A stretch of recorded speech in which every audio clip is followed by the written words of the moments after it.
Gérard Cusin, je suis conciliateur de justice à Aix-les-Bains.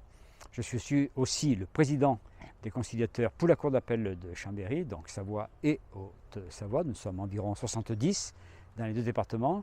Et je suis vice-président au plan national de la Fédération conciliateur de France.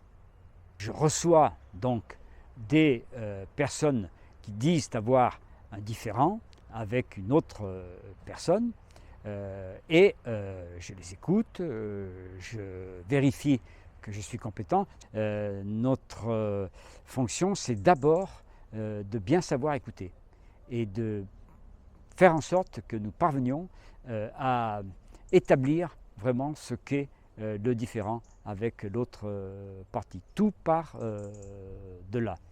Nous prenons contact avec la partie défenderesse, la partie mise en cause par le demandeur. Parfois, le plus souvent, pour lui demander d'entrer en contact avec nous, parfois directement en invitant à une réunion de conciliation. Quand nous avons les parties face à nous, ou quand nous traitons à distance, parce que nous sommes habilités aussi à traiter les affaires à distance, eh bien, tout l'enjeu va être d'entendre d'abord la version de la partie adverse, là aussi parvenir à des points qui soient factuels, qui soient le plus objectifs possible, même si les défendeurs, comme les demandeurs auparavant, souvent mêlent un peu tout. Le conflit du même, avec du ressentiment, avec parfois de vieilles rancunes, ou bien d'autres choses encore.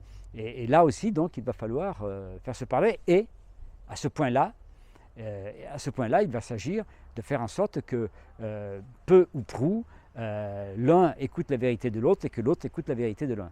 Voilà, tout notre travail, c'est cela. Donc ça demande un savoir communiquer ou un savoir faire communiquer. C'est très vital pour la fonction que de parvenir à faire en sorte que, dans le respect des uns et des autres, chacun puisse dire ce qu'il a à dire et que chacun accepte d'entendre ce que dit l'autre.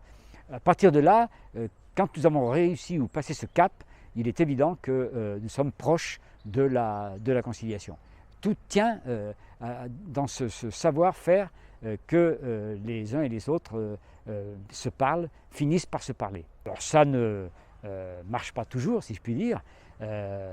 Grosso modo, et depuis presque toujours, le pourcentage d'affaires conciliées, d'affaires vers lesquelles nous allons à une solution amiable est de l'ordre de 50%. Et ça ne varie pas beaucoup d'une année à l'autre. Après, ça peut être différent selon la nature des affaires traitées. Voilà, en gros, quelle est notre mission, comment nous pratiquons la conciliation de justice, qui est l'un des modes alternatifs de règlement des différends.